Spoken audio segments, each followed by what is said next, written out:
Please keep your microphones muted. If you do have any questions, you could type those in the chat box that are at the bottom of your screen.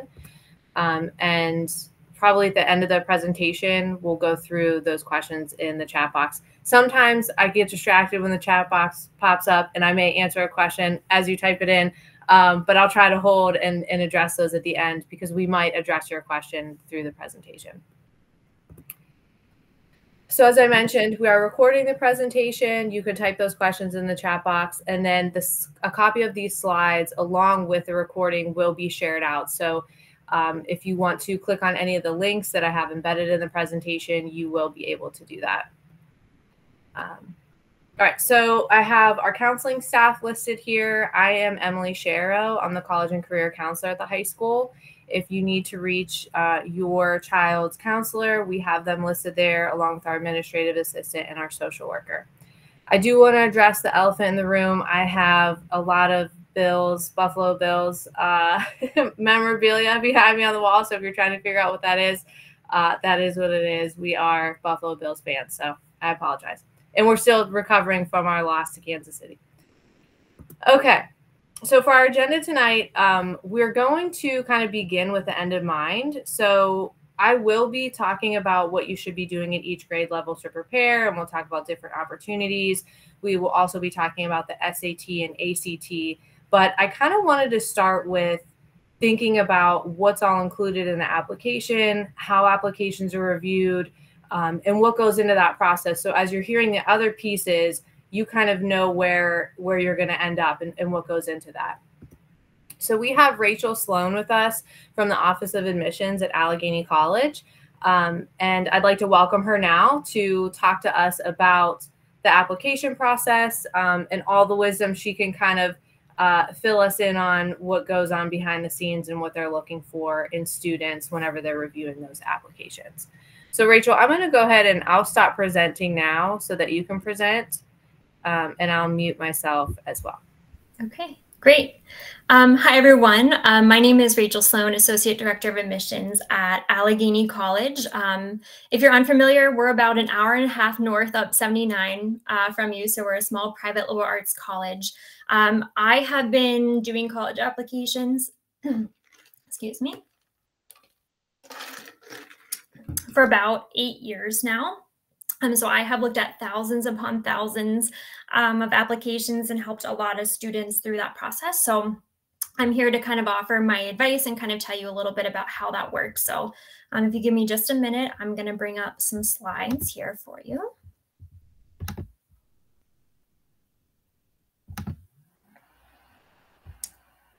Hopefully. Okay. Okay, so hopefully everyone can see that screen. If you can't, someone just holler. But I'm kind of deeming this Admissions 101. So the way that I have set this up is to actually kind of walk you through from start to finish how you would kind of go through an application and along the way talk about how we're assessing that criteria. I'm using Allegheny as an example, but I would like to start with a disclaimer that things will vary slightly from school to school that you are ultimately going to apply to. So it is still really important to be looking at kind of those nuances. And I would also like to share that we understand that this can sometimes get a little overwhelming. And so every college has an admissions office, just like Allegheny, that you can reach out to, ask questions. We highly encourage it. We don't expect you to kind of understand everything. We love when people ask questions. So that's our job, is to kind of help walk you through this process as kind of another resource in addition to the college counseling staff at your school. So I'm going to kind of give a basic overview. So basically, once you have your list of schools that you've decided you're going to apply to, you have to figure out when you're going to apply. So there's kind of two things that you might hear about. One is called rolling admissions. If a school is rolling admissions, it just means you turn in applications, they read them in the order that you turn them in, and kind of send out decisions on a rolling basis. What you're seeing on your screen is the kind of other end of the spectrum, which Allegheny is an example of, where there are different deadlines that you turn your application into. So if you're going to apply to a school that has very specific application deadlines, it's very important that you know which one you're going to apply to so that you can, stay on top of that in a timely fashion. The other reason this slide is really important is there's a lot of terminology in this process that can get a little confusing. And so I also wanted to share kind of my memory tricks about how to remember different application types as you move through the process. So a lot of schools will have what's called an early decision application. The easiest way, I think, to remember this is you have made a decision. You have a very clear number one choice school that you would like to attend. And so this means you've done your homework. You've visited campus. You know they have a program you want. They have clubs that you want. You're comfortable with the distance from home, things like that. And if you are accepted, you have committed to that school. It's a binding contract. So if you do have a school on your list that's a top choice, it can be a good decision, but that's usually the first type of application that would be due at a school. Most students that I talk to are usually going to fall in the early action category. These are applications if a school has them for students that are not quite ready to be committed to a school. You maybe have a top 3 or 4 list of schools that you're looking at, but you're anxious to hear back about whether you would be accepted at those institutions. So you would like that college or university to take action earlier on your application and get you a decision back a little bit sooner without feeling that pressure to be committed. And then some schools will also have what's called a regular decision application. The main difference is when you find out about whether you've been accepted or not. And so that's usually on those you won't hear back from the spring. So make sure you pay attention to these deadlines at different schools so that you have time to prepare your application and get all your materials together. But that's the number one thing to know is whether a school is a rolling admissions school or they have different deadlines to apply. Okay. The bulk of this is actually going to be what's required in those applications and why we're asking for those materials and how we evaluate them. Most schools, this is a pretty basic list. I'm going to dive down a little bit further on here, but you will pick your application that you're going to apply with. And so some schools will have what's either called like their portal application or just their school application, where you send that application only to that institution. A lot of schools might be a part of applications like the coalition application or the common application. These are applications that you can fill out one time and send to multiple schools at once. So you don't have to sit down and fill out the same information for every single school. My recommendation is if a school that you're applying to accepts the common application, would be, as the name suggests, it's the most common. So would be to use that. It's always free, the common application, commonapp.org to set up. It's always free to set up your account there. Some schools might have application fees, some schools may not, but thousands of schools across the US accept that. And you can go in and kind of fill it out in chunks and then submit it when you're ready. So check with your different schools that you're applying to see what kind of applications they accept. But my recommendation is to be checking on that Common App. All right, so let's get into the kind of meat of what we're asking for, why we're asking for it. So some pretty universal things. Everyone's going to want to see your high school transcript.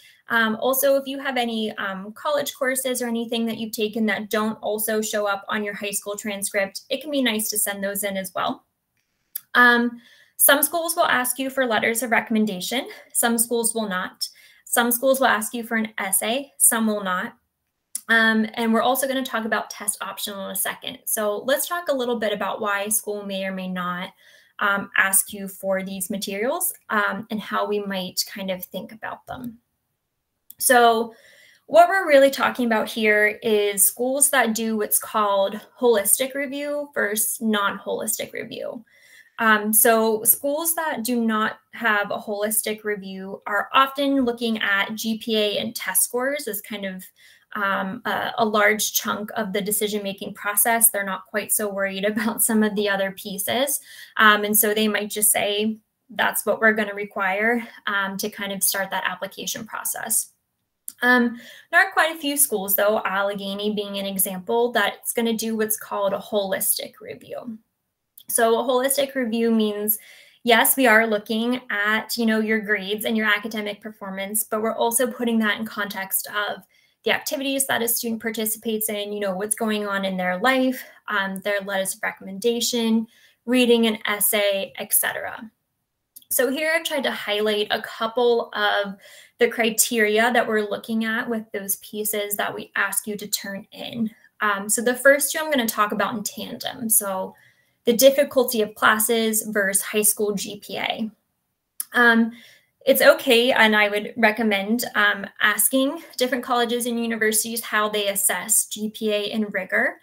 But, a lot of schools that are doing holistic review, obviously we love to see straight A students, right? But I also love to see students that are not afraid to take on a more challenging course schedule. I know that your high school offers, opportunities for advanced coursework. And so if you do very well in advanced coursework, that's great. But I would also think very highly of a student that had a mix of A's and B's, maybe even a C, a rogue C here or there semester, but they took on a much higher level of rigor. Because sometimes I'll look at a student that might have a fully academic course load and they have straight A's, and I'm going to wonder, you're clearly very successful in, a pretty standard curriculum. What's keeping you from trying a more difficult class, right? Students who often take rigor in high school, I don't think it will be a surprise, often transition a little bit easier to the college curriculum. So I am looking at grades, but I am looking at also in the context of your high school and the opportunities for rigor. We also get a question quite often about weighted versus unweighted GPAs. That will also vary a little bit by school of how they assess that. Allegheny unweights everyone's GPA, and then we assess rigor on the side. Some schools might look at both. Some schools might just look at one or the other. But we do get a school profile from your school, so we know how your school's grading system works. We know those opportunities for rigor. We know what your weighting system is, so we are still aware of those things when we're reading your transcripts.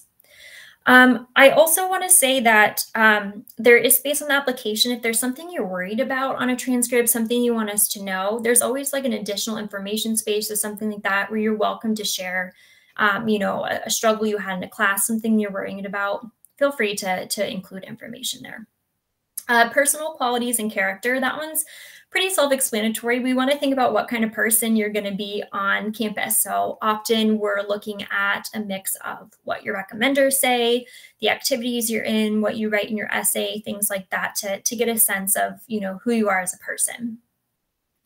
We're also looking at school and community activities. I think for a lot of students, some of the biggest misses here are often we see lists that are just school clubs.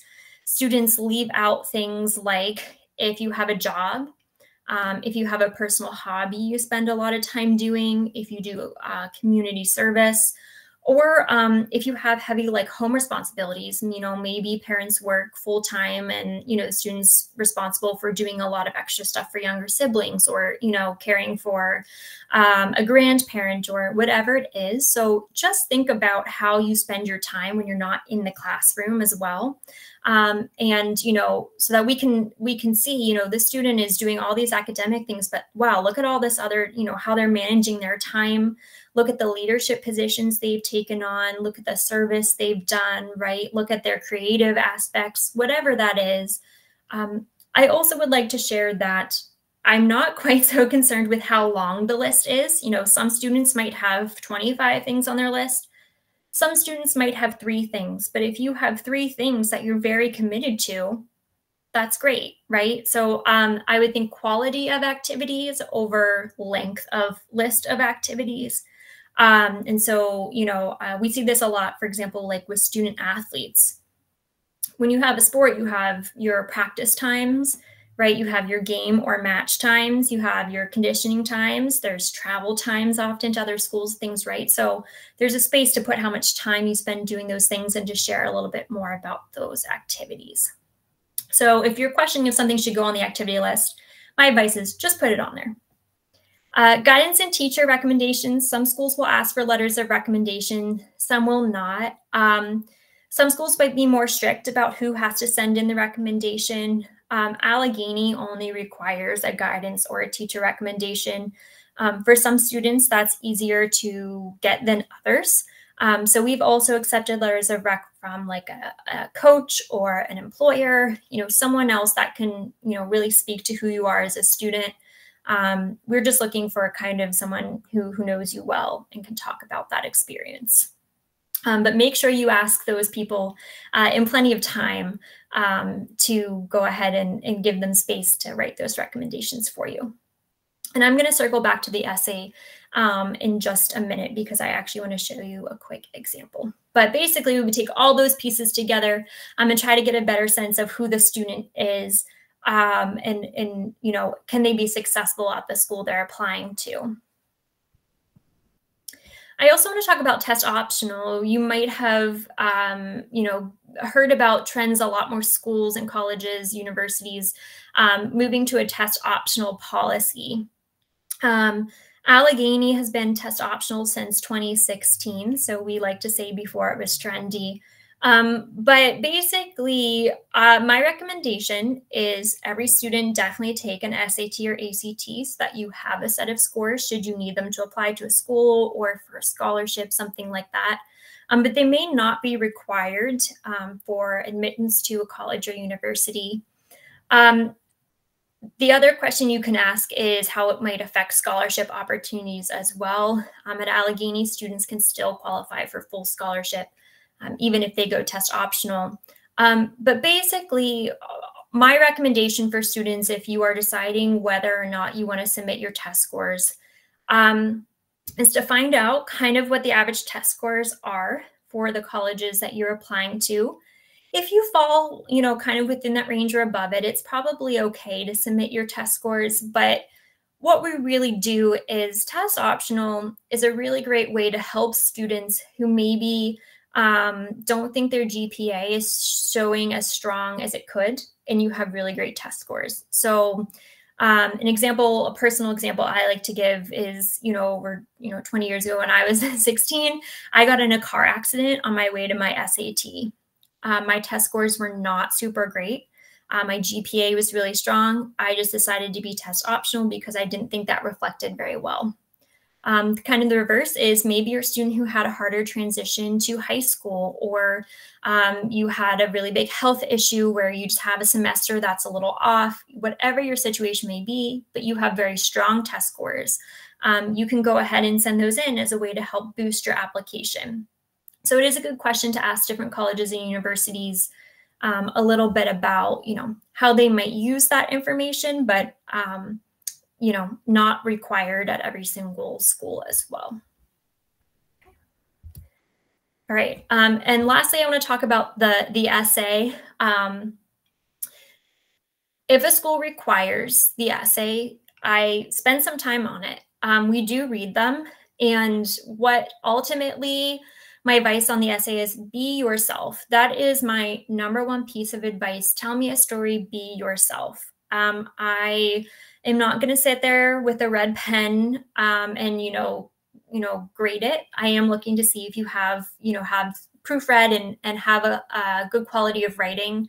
But I'm really using it as a place for your voice of what else can I know about you? What haven't I seen on the application? What is, unique about you? What do you want to tell me about?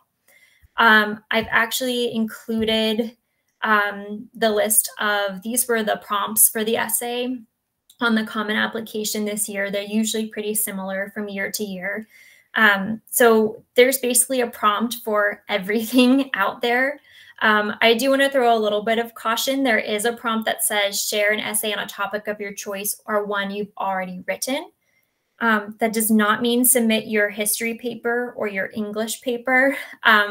I don't want to read about history. I went to high school, I went to college, I took those courses. I'm interested, if you had a piece that you submitted for something else that's a personal statement or essay, and it doesn't necessarily fit one of the other prompts, you can submit it under that prompt. So I would say somewhere between 4 to 6 solid paragraphs. Tell a story. It's okay to use first person. I actually pulled 2 quick, not full essay samples, but a quick intro and quick conclusion to give you an idea. I have permission from the student to use it. This is a student from the Pittsburgh area that is a freshman at Allegheny this year who wrote a really, really great college essay. And so I just picked out his introduction paragraph and his conclusion paragraph to kind of give you an idea of what I'm saying about it's, good to be yourself, tell me a story. So I'll read it very quickly just to give you a quick sense. So his essay was called Escargot. And he wrote, when I heard the word escargot come out of my friend's mouth, I did not know what to say. I subconsciously knew that escargot was cooked snail, yet I did not hesitate to say I was in. With a surprised look on the waitress's face, we confidently ordered the French delicacy. The expensive dish of 6 snails was set in front of my face in the following moments. As a creature of habit myself, I did not want to be the first to down my new rubbery friend. I managed to snag a spoon and slowly spread the creature on some bread. Attempting to avoid eye contact with my new pal, I glanced up and did not look back. After downing my last chunk of the creature, I went in for more. And then to show you kind of where this essay led, this is the quick conclusion. If I were asked to try escargot a year ago, I would have said no. My naive mindset would have directed me to avoid discomfort and order a safer option. Instead of facing my snail phobia, I would have crumpled with disgust. Throughout the past year, I can confidently say I've transitioned out of my shell and developed a yes theory mentality. Being open to new opportunities I receive has led me to become my fullest self. So as you can see, this is a little more of a lighthearted essay. Some people write more serious essays. It just depends who you are and what you want to write about. But it was a fun topic. As a reader, someone who reads thousands of college essays, I remembered it. It keeps me engaged. It taught me something about the student and what he learned.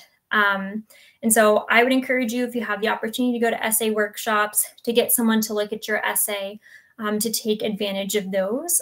But we do read them, and it is your space to really kind of be yourself. So I flew through some of that material in the interest of time, but I'm happy to field questions at the end as well, and to help hopefully clear up anything in that process. So I hope that was helpful. Thank you so much for that, Rachel. I'm going to go back to present my screen. I appreciate you sharing that, especially because I just had a conversation with a parent and a student and talking about the daunting task of writing that essay. And especially if you feel like you're somebody who's like, I feel like I didn't have any significant life events or some big struggle in my life. What am I going to write about? And that's just a really good example of an experience that the student had. And it may seem insignificant, but the way that they wrote about it and how it related to them and their personality and their growth is what made it impactful and meaningful. So thank you very much for sharing that. Okay, so now I want to move on to, now that we kind of know what you're going to be working towards senior year, submitting all of that information to have your applications reviewed, let's go back to the beginning of approaching the college search and how do you really get started. So some advice that I like to give to students would be, you want to be aware of some of those general qualities that colleges are seeking in applicants, but you don't want to kind of get fixated on any one school or place where you're just trying to take classes or do activities with the sole purpose of getting into that one school. It's a better approach to take classes that you're interested in, where you can challenge yourself, get involved in activities that you really have a passion for, that you could see yourself being involved in for several years throughout high school, and then start to look for schools that support your interests, that can enhance your interests as a person and where you would like to go and end up in the future. So just kind of a word of advice, because I do see a lot of students who may get stuck kind of on one school and only on that one school. So in terms of finding that right college, there are over 2,500 four-year degree granting institutions in the United States. So I really want to encourage you to look beyond rankings and Googling, maybe you want to go into computer science and firing up Google and putting in, top schools for computer science.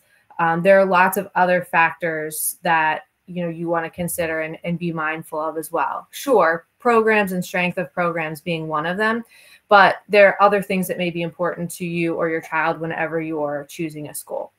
So there are different tools out there that you can use. There's a college search tool on College Board's website. There's also a Supermatch college search tool in Naviance, where the student can plug in all the different factors and characteristics that they're looking for in a school. So they might want to start thinking about the location, the size of the school, obviously the specific programs or majors they may want to go into, different clubs or activities, athletics, maybe they might be involved in or have a desire to get involved in on campus, support for students on campus. So if you have a child that may need some extra support throughout the college process, making a point to visit those offices on campus and being able to see what they might be able to offer.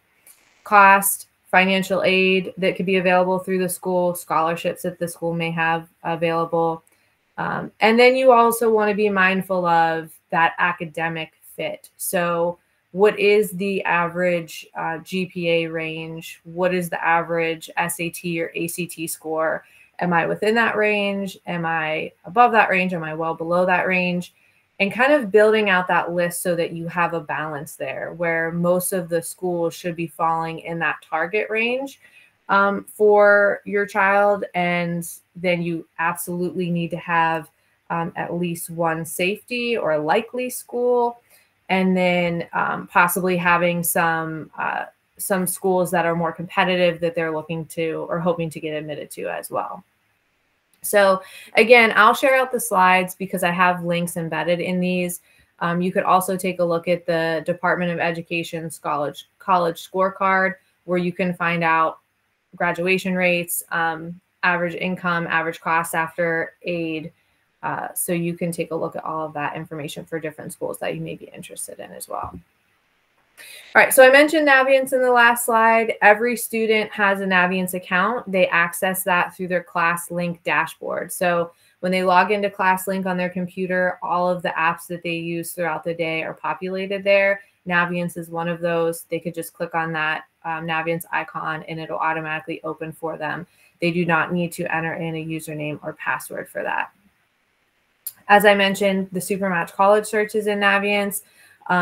We also list college visits in there. So when schools like Allegheny College come to visit us, those get posted and students can register for those visits in Naviance. They can search scholarships, look at different majors, career information, and also take different interest inventories to be matched up with careers that they may be interested in. So it is a very helpful tool. It's something that our students have experience using from middle school. In terms of students finding their path and getting involved in things that can enhance a college application or just enhance their lives personally, we do have a lot of opportunities for students. So first, I'll mention the career portfolio that all of our students in 9th through 11th grade complete. They have different activities and assignments throughout 9th through 11th grade that they're completing in all different classes. So some are in health class, an English class, maybe an American cultures class, and they're collecting those and putting those in the portfolio. So if they need to access a resume or a cover letter that they've written, they can find that in that career portfolio.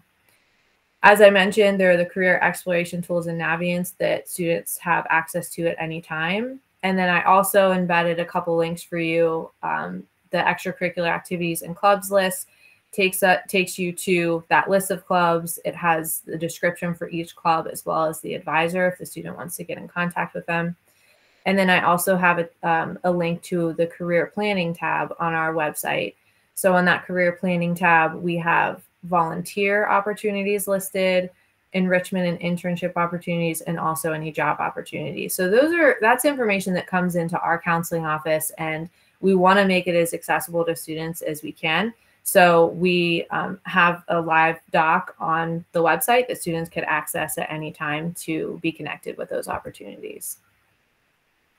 Oh, and I linked them on this slide too. I forgot. Okay. So there's the volunteer opportunities, local job opportunities, enrichment and internship opportunities. We also have a helper app. So students who are looking to get involved in volunteer opportunities, if you have questions about that, Dr. Uracy would probably be the best person to contact. But that's how we push out a lot of the volunteer opportunities that are happening at the high school. And then I also have a link there for the Beyond the Classroom newsletter that gets put out from Mrs. Quirk. She's our gifted and enrichment coordinator. So she posts a lot of different opportunities in those newsletters. So if you want to sign up, you should be able to click that link to get signed up. All right. So if we're looking at specifically starting in 9th grade, I mentioned the different career assignments that students collect as a part of their portfolio. And there are 2 career assessments and Navients that they'll do in 9th grade that help explore their career interests, their personality, and how it relates to different career fields and what they might want to do. Grades in earned in 9th grade are very important. So anything 9th, 10th, 11th grade, that's going to be on the transcript. Grades from middle school and earlier, not included on the transcript. So 9th grade, that's really the first opportunity that you're going to see those grades, the credit that the student earned, and the class that they took. The cumulative GPA is based only on final grades earned. So if you have a 9th grade student and you went into Power School after the end of the 2nd quarter and you were maybe a GPA popped up and you're like, I don't know if that seems right because they have these other grades in these classes. That's because the GPA that a 9th grader sees in Power School right now would only be based on any final grades from a semester 1 class that has ended. So they might only have had presentation and applications, and that's the first semester class that ended for them. So that cumulative GPA that you see right now is only including that one class. At the end of the school year in June, when final grades are stored for the whole year, then that cumulative in Power School will be completely accurate and up to date with that information. And again, same thing for 10th and 11th grade. If you're really looking for a big change from quarter to quarter in the cumulative GPA, you will not see it because that only changes with the final grade. In terms of, getting involved and having those experiences that not only enrich your application, but help you figure out what it is that you're interested in and what you enjoy, joining a club or activity is important. It helps students dive deeper into those interest areas in terms of what that looks like on an application. If you've been involved in something from 9th grade all the way up through 12th grade, that's showing dedication to that. And then also your leadership within that is important as well. So not only that, I was in Spanish club and I went to meetings once a month, every month, but also that I organized an activity as a member of Spanish club, or maybe you were had an officer role within that club. Any type of leadership that you can get involved in as well is going to be helpful. Again, not only from an admission standpoint, but also from a personal standpoint. As Rachel was mentioning, there's no magic number of clubs or volunteer hours that are going to guarantee admission. So you might have 15 things on your list of activities that you've done and been involved in, and someone else might only have 2. It doesn't mean that the person that had 15 activities has a better chance of getting admitted than the person that has 2. So there are more factors at play there. And as I just mentioned, how long you've been involved in activity, the leadership that you've taken on, how actively involved you've been within that organization or club. Those are all factors that are a part of that as well. I want to mention that prospective college athletes should be aware of NCAA requirements. So even starting in the 9th grade, if you have a child that is thinking about playing a Division I or Division II sport, there are requirements set forth by the NCAA that student will need to meet by the time they graduate. I have a link embedded on this slide that has a list of the South Fayette courses that are approved by the NCAA. They're only really concerned about core courses. So we're talking about Englishes, math, science, social studies, and foreign language.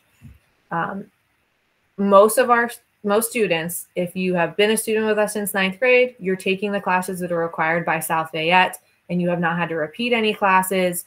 They're finishing with the 16 required core courses.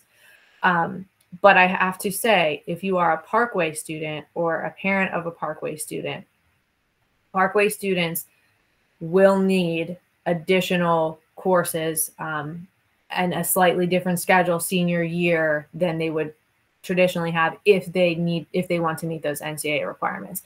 So that's a conversation to have with your counselor, to have with me as early as possible, so that we can make sure that you're on track for meeting that.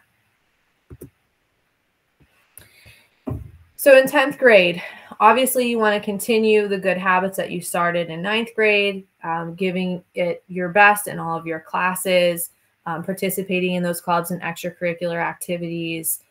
And then in the 10th grade year, students will take the PSAT. So our 10th graders took that in October, and the scores are available now in the student's College Board account. If you're having trouble accessing those scores, you're not really sure where to go, or you've tried and it's not working, we can provide a score report for you. So you can always contact me and I can get that score report over to you. This is also a good time. I know it seems early, but especially if you have a child who wants to or has aspirations to go on to a more competitive college, to start your college research in that 10th grade year.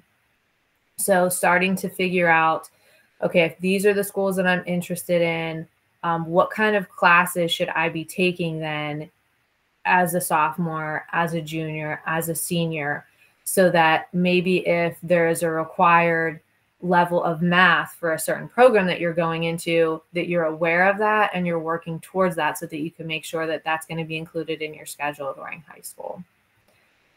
10th graders will also complete a career interview assignment with a professional in their field of interest. So that assignment is given, I think it's at the end of the 3rd quarter or beginning of 4th quarter in their English classes. And that's an opportunity for them to identify somebody that they would like to interview and learn more about that occupation, what they do on a daily basis, the pathway they took to get there. So that's an assignment that will be coming out soon this year. And then 10th graders could take the SAT or the ACT depending on their level of preparedness. And a lot of that really depends on the math class that they've taken. And we do have someone with us here from Huntington Learning that's going to be talking about when is the appropriate time to take the SAT or the ACT. So for the 11th grade year, this is a very critical year. We don't want students to lose steam and stop, making progress.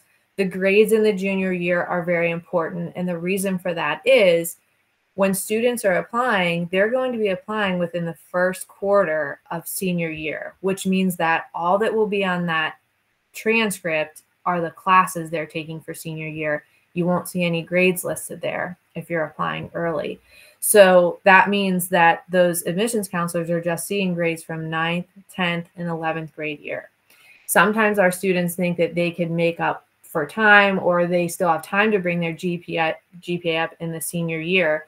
But as I mentioned before, the GPA only updates when you have a final grade for a class. So a lot of our seniors, if you're taking a schedule of all full year classes, your GPA is not going to change until graduation. So we want to make sure that, we're still giving it our best effort in that 11th grade year.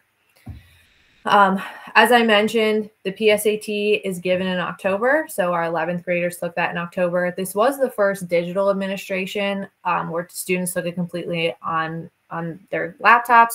And honestly, the feedback that I got from the students was overwhelmingly positive. They enjoyed it. They thought it was much easier than the paper and pencil. So that was a good thing to hear. Also in the 11th grade year, this is when you really want to start digging into your research for your colleges. So that means going to visit the school, attending an open house, going to things like the college fair. So we have the National College Fair that's coming up on February 8th. There is information on our website about that, and students have also received information about that in their American Cultures or APUSH classes. So we want them to take advantage of those opportunities where they can have those face-to-face conversations with admissions representatives and learn more about the schools that they may be interested in, and also have their questions answered.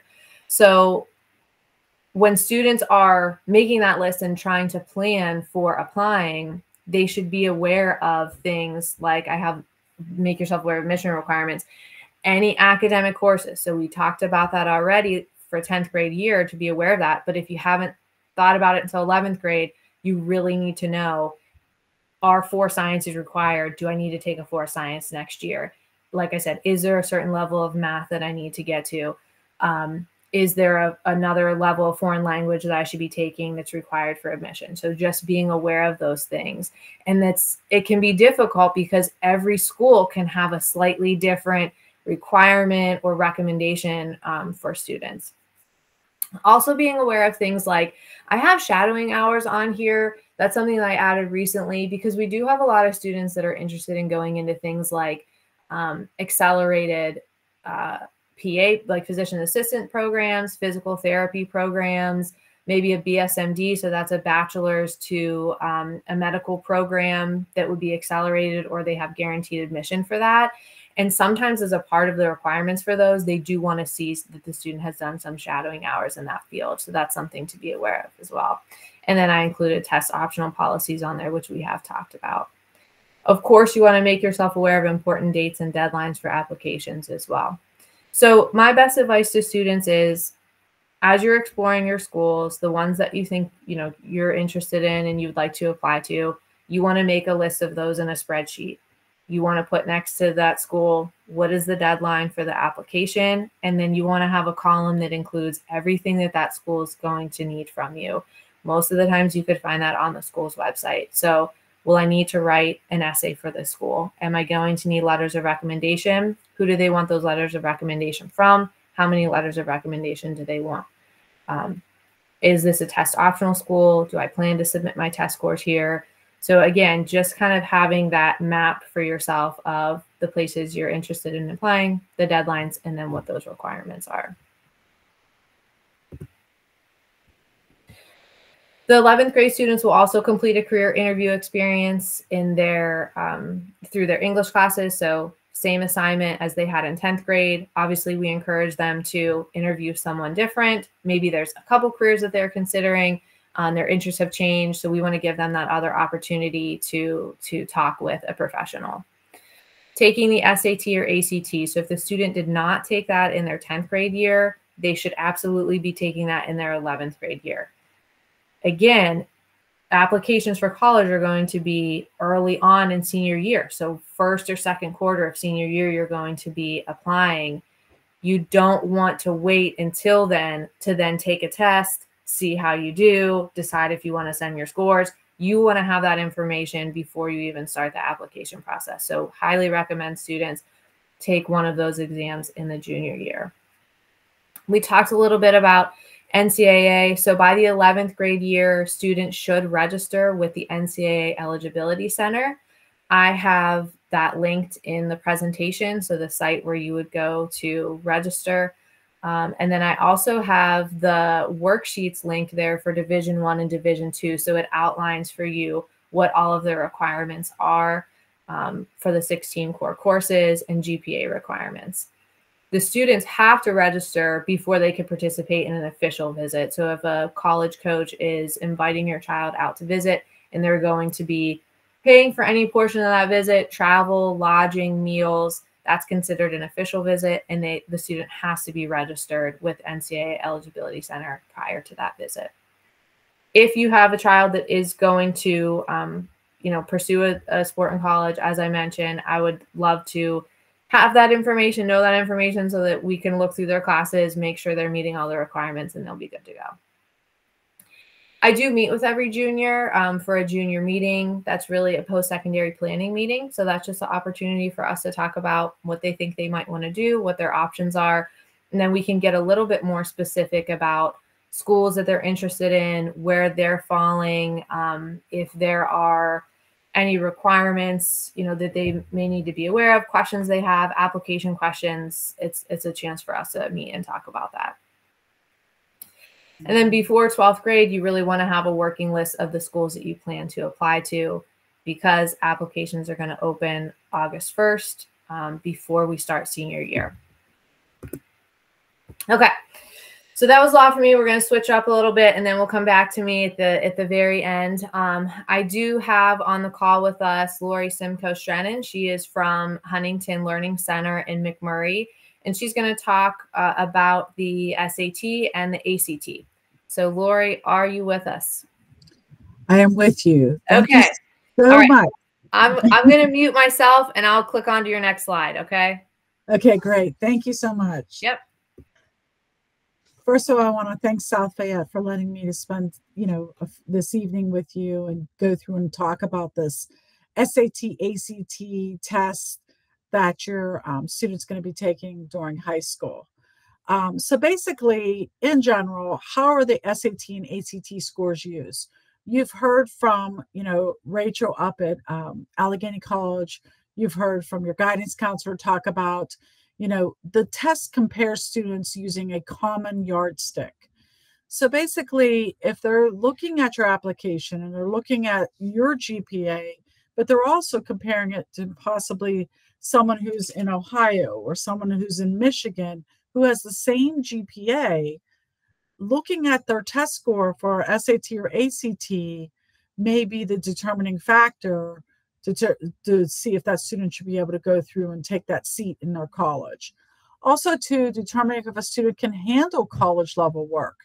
The SAT and ACT is a test that really kind of stretches a student's ability and makes them pull all the skills that they've learned in high school together. And that score is a score that goes through and reflects how you pull all those skills together.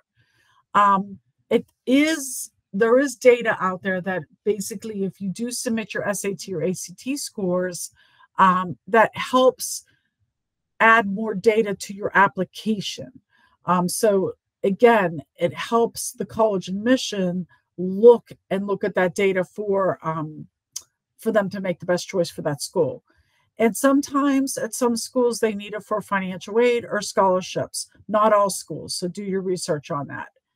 And sometimes if you go through determines college programs, some schools that you look at when you're trying to go through and go into a PA program or trying to go into a pre-law program or a medical program or a higher level type of program, they're going to want to see some SAT or ACT scores.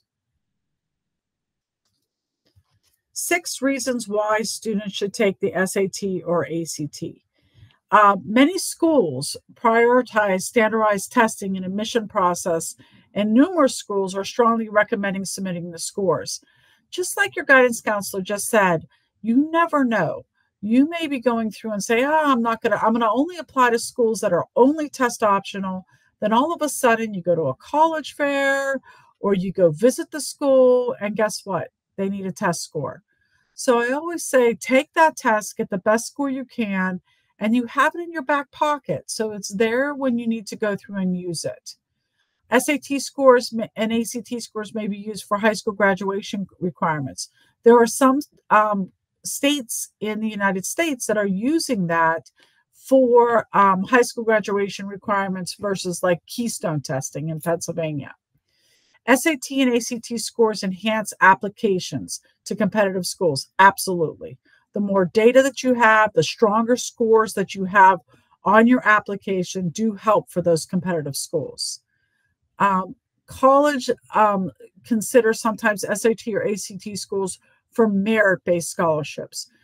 Some of the colleges out there will give you merit money, but if you submit your SAT or ACT scores, that may put you in a pool to go through and receive a lot more types of opportunities to get more merit-based scholarships. SAT and ACT scores help students showcase their skills and their knowledge. Absolutely. I think everyone on this call has gone through and repeated that over and over and over again. And also, we've also talked about if you have a lower GPA, but your test scores are great, absolutely, you need to go through and submit those test scores. And in your college essay, definitely reflect on why there's such a difference. So this is a tough slide, if I want to say. So SAT, a lot of students come to me and they'll say, or they'll call on the phone and say, should I be taking the SAT? Should I be taking the ACT? Well, in that first column there, you're going to see SAT. Well, that's over and done with. We are finished with that type of test that was 3 hours, and it gave you an option with the 50-minute essay. So that first column is gone. What is new and improved is the digital SAT. And basically, it's going to go through and measure academic achievement. Same with the ACT. The test on the SAT is 2 hours and 14 minutes. The other one is 2 hours and 55 minutes, and you have an option for an essay on the ACT.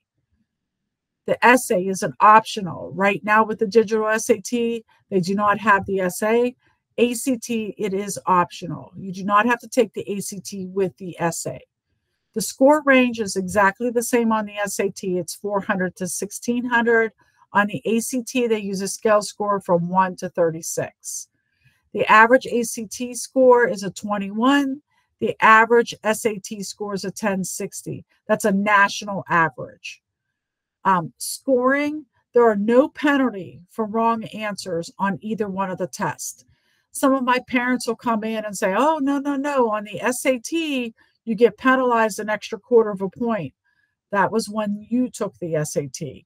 The current SAT does not penalize you. And there are traps. There's really no traps on either test. Some of my students that do take both tests, they'll tell me that the SAT, even the digital SAT mathematics portion, has a lot of wording in it, and sometimes information that you really don't need to solve that word problem. Question types. There are multiple choice questions on the SAT.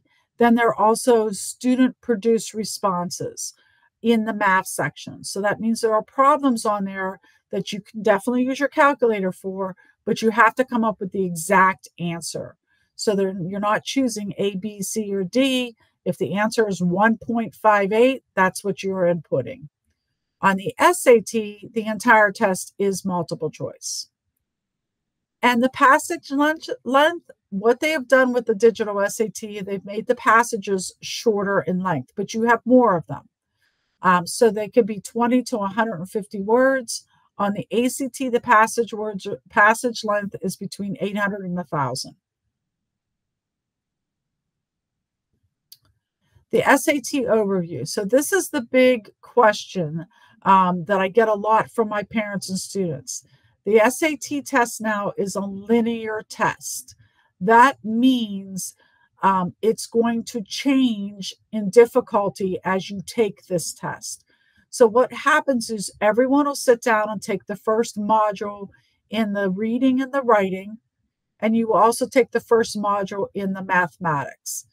In the reading and the writing, if you do not score, at least in the reading, an 18 out of the 27 questions, you will be placed in the 2A module, which is the easy to medium questions.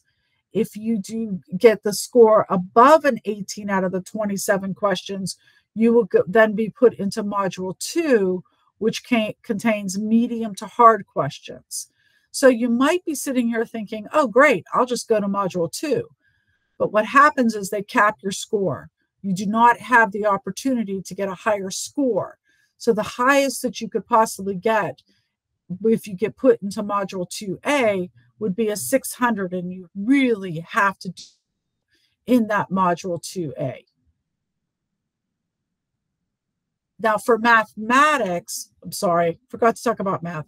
But for mathematics, you're given 22 questions.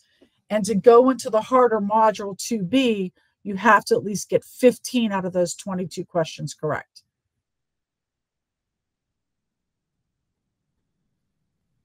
So here's an ACT overview. The ACT is all multiple choice. The first section is an English section. The sections will always be placed in this order. So the first section, you have 75 multiple choice questions to do in 45 minutes. This is grammar, punctuation, sentence structure, and rhetorical skills. This test section, people that know me, I say it's the move and groove section. You only have 45 minutes to do 75 questions. Then you go to the next section, which is a math section, where you have 60 multiple choice questions to do in 60 minutes, and you can use your calculator for all of them. Then the third section is a reading section. You will go through and have 40 multiple choice questions to do in 35 minutes. You will have 4 passages on this section. Every single time, it's always 4 passages. And in the science section, this is where a lot of kids get worried and say, oh, I'm not really good in science. It's science-based passages with data. So it's really reading comprehension in science-based material. So if you're really kind of stuck on using formulas and chemistry and physics, you really don't have to worry about that. It's just reading material, interpreting the data, and answering questions. Test prep and instruction. So basically what Huntington does, I have a lot of kids that'll come and they're confused. I don't know if I should take the SAT or if I should take the ACT. So what Huntington does, it doesn't matter if you're choosing one or you're confused on one, we go through and have the student come in and take an actual SAT test on the computer, the digital SAT, or they'll come in and take an actual ACT test. If they're confused, we pick 2 separate days and they take that test. What we teach students to make a difference on this test, we teach, and because we've evaluated each question and we go through and do instruction on those types of questions, we also help them manage their time. A lot of students have timing issues on this test. And by getting control over those timing issues, not only going to help you with this test, but it's going to also help you with your college exams. Attacking each test section with subject-specific strategies. This is key, especially with the new SAT. You need to have the different types of strategies when you are taking them on the computer.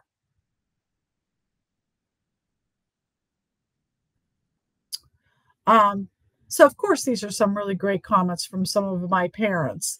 I have been with Huntington Learning Center for 30 years, and I get a joy out of watching students come in and work very hard and then execute the test and get the score that they need and get into their first choice of colleges. So, you know, take advantage of these college fairs. Listen to what colleges are saying. Explore the different colleges and the opportunities. Don't be afraid of the scores that you may need to get on an SAT and ACT. There is a plan. When you talk about taking the test, it is something that needs to be taken your junior year. I do have many, many competitive students that look at their junior year and they're taking multiple multiple AP classes. So a lot of them will like to go through and prep in the summertime and try to get the SAT and ACT over with in the fall of their junior year. Where does your SAT score need to be? Well, as you know, the total score is 1,600. I tell every student to make a list of their colleges and over on the right side, go through and put their scores that they need, so that way they need to know what type of score they need to achieve either on the SAT, and as you can see with the ACT,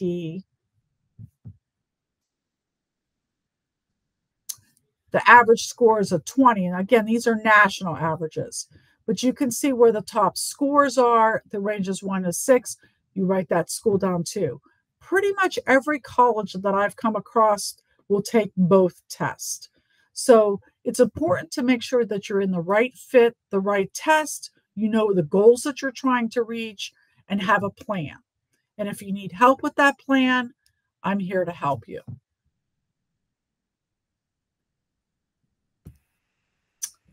Lori, thank you so much for that information. I really appreciate that. I think that was really helpful for me to hear about the digital SAT and how the modules work and everything, because that's something I did not know. So thank you for that. No problem. Okay, so putting all this information together, I know we've covered a lot of ground in a short amount of time. So as I mentioned before, applications will open in the summer before senior year, with most opening August 1st. So you want to take this time now through 9th, 10th, 11th grade year to start doing some of these things that we're talking about, especially researching your colleges, looking at their requirements, and then having that list before August 1st, before senior year hits. Deadlines for applications could be as early as October 15th. I've seen this starting as a trend, especially with a lot of the southern schools. So schools in Florida and the Carolinas, a lot of them have been moving up their deadlines to October 15th. Some may even be earlier than that. So again, more reason to know your list of schools and when you need to apply before the applications even open. I do have a note in here in red. If you are applying to the University of Pittsburgh main campus, you need to apply early. So I'm saying that to all of my juniors right now. If you have an older sibling who got in 4 years ago, I'm sorry, but it's more competitive now than it was 4 years ago. So it is very important that when that application opens, which will be August 1st, you want to make sure that you are completing that application. Honestly, I hate to say it, but I am telling students at this point, I would probably have your application for Pitt done before you even start senior year. Sorry, just going kind of on a Pitt tangent here, but they do not read or require letters of recommendation. So you don't have to worry about getting letters of recommendation over the summer and scrambling for that. They are not a part of the review process. Additionally, if you are worried about obtaining a transcript for Pitt uses something that's called a self-reported academic record. So as a part of the application, the student will input all of the classes that they took while they were in high school, the grades that they earned, and the credit that they earned. And Pitt will use that to evaluate their applications. Penn State also uses the SRAR. So my advice, again, if you are going to be applying to Pitt, you want to do that early, preferably before we even start back where you start your senior year. If you need a copy of your transcript to fill out that SRAR, you can email me at any time throughout the summer. I check my emails all summer. Mrs. Bloom, our administrative assistant, is also available to provide that to you should you need that. All right, so during the first quarter of senior year, things that students should be doing, that's when they're going to be asking teachers and counselors for letters of recommendation. You can give your teachers and counselors a heads up at the end of junior year that you would like a recommendation or ask for that letter of recommendation, but they won't be actually able to submit that to any of your colleges until senior year starts. We load those colleges into Naviance and we'll submit those electronically. Also during that first quarter, that's when you're creating your Common App or Coalition application. You're working on and submitting your apps. You may in August or September be taking retaking an SAT or ACT if needed, but really would prefer to have your testing done before you start senior year. And then you're also going to be requesting transcripts in Naviance if you need an official transcript sent to your school. Each year, I host a senior parent night that will be in person at the high school. And that's an opportunity for us to talk more about the Common App, the application, the logistics of sending documents and information through Naviance, and then answer any questions that you might have. I go into all the English classrooms within the first couple weeks of school to talk with the students about getting materials in, dates, deadlines, applications, the self-reported academic record that I just mentioned to you. So we will do that within those first couple weeks of school. We also talk about those things at the junior meeting as well. All right, so if you want to stay in the loop, you can follow the high school on Twitter. Oh, I guess I should change that. It's X now. Okay, I need to update my slide. But that's the information there. I really encourage students to check their emails regularly. I send a lot of information through emails, especially for seniors when they hit senior year. That's how I send out scholarship information to them as those come into my office. Scholarships are also posted in Naviance, but that's a direct line of communication and way for me to get that information to them. And then we just started, I think it was last week, maybe, the weekly green scene. So that's emailed out every Friday. That's district wide. And we will include information from counseling in that. It'll be on the high school's page. So you can see things like the upcoming events. This recording will be posted there, and get information about whatever it is that we have going on. My email address is listed there should you need to reach out to me. I have some other resources here for you that could be helpful throughout this process. So again, I'll be sharing out the slides so you can access those links. And that takes us to any questions that you might have. So if anyone does have any questions, I know there were a couple that got answered in the chat. One that I did not answer was about if Rachel Sloan from Allegheny College, if her slides would be shared out. Rachel, would you be able to share those slides with me so that I could share them out, or a place where they could access those? Yeah, I can put them in a version to email to you. They're in like a little bit funky with our text and stuff, but I'll make copies of at least the information that was on them, so it can be shared. So I can do that for you tomorrow. Awesome, thank you. Does anyone else have any other questions that we might be able to answer?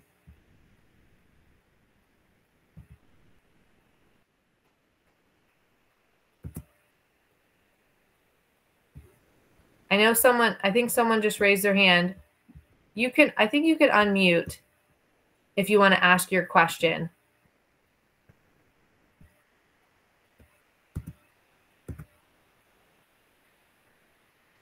Can you hear me now? Yes. It took me a second. I'm on my phone. I have two quick questions. The first one is, my daughter's a junior. The career interview, are they told about like when that is, how that works, or if I missed something? Yeah, so that comes out the end of the third quarter, like going into the fourth quarter. So they haven't gotten that information yet. Okay, perfect. Yeah, so that will be coming out, and that's an assignment given through their English class. Okay, great. And then the other thing is for Green Scene, is that when I will know like SAT dates, or when would be good, not a good time to take, but when the availability is? I don't understand that piece on like where and when. Okay, so for the SAT and ACT, I don't know if I had it linked in these slides, but I will link it in an email that goes out. And also during the junior meeting, they'll get a packet of information, and on the resources page, those are listed there, the websites for those. So you can go to, if you're interested in taking the SAT, it's collegeboard.org, and that'll have all the dates for the tests listed and the where students can register. And then when they select a date of when they would like to take it, it'll show them all the test sites that are offering it that day. So the different high schools where they would be able to take that test. Okay, you can get that, directly from collegeboard.org for SAT or ACT.org for ACT. Okay, thank you so much. Yeah, that was it. Thanks. We had a question about if they're PSAT or SAT, I'm guessing too, prep courses available that South Fayette recommends. So we do recommend Huntington Learning Center. And then we have some other companies that our families have recommended to us and said they've had good experiences with. And that's also something that I can include a list of those that will go out with these slides and the presentation.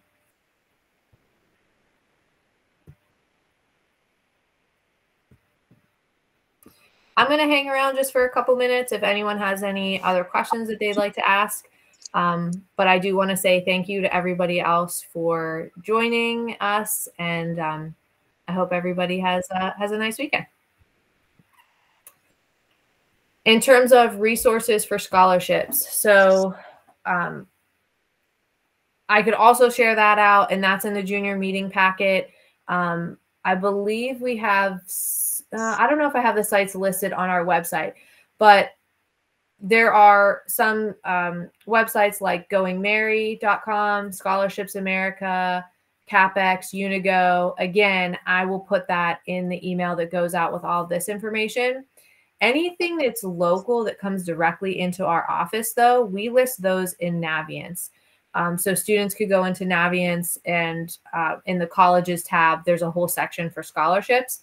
They list college-specific scholarships, and then there's also a scholarship search, and that's where we post anything that's specifically for South Fayette students or anything local or regional that students can apply for. So again, I can share out those websites that I just mentioned, and then the directions for accessing the scholarships in Naviance.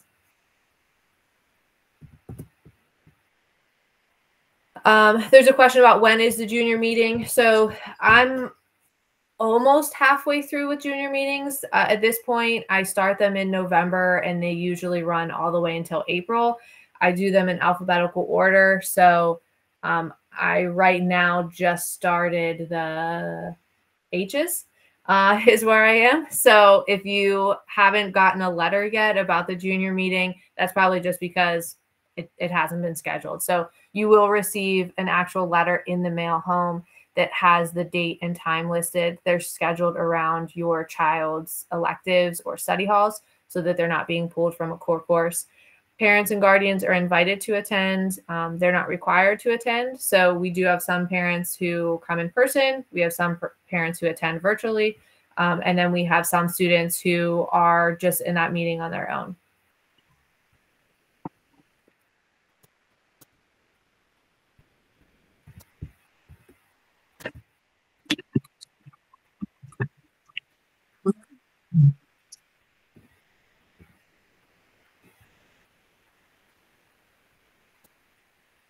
Okay. Thanks again, everyone, for joining. If you think of a question after this, feel free to send me an email or give me a call, and I'll be happy to talk with you about it. All right. Bye, everyone.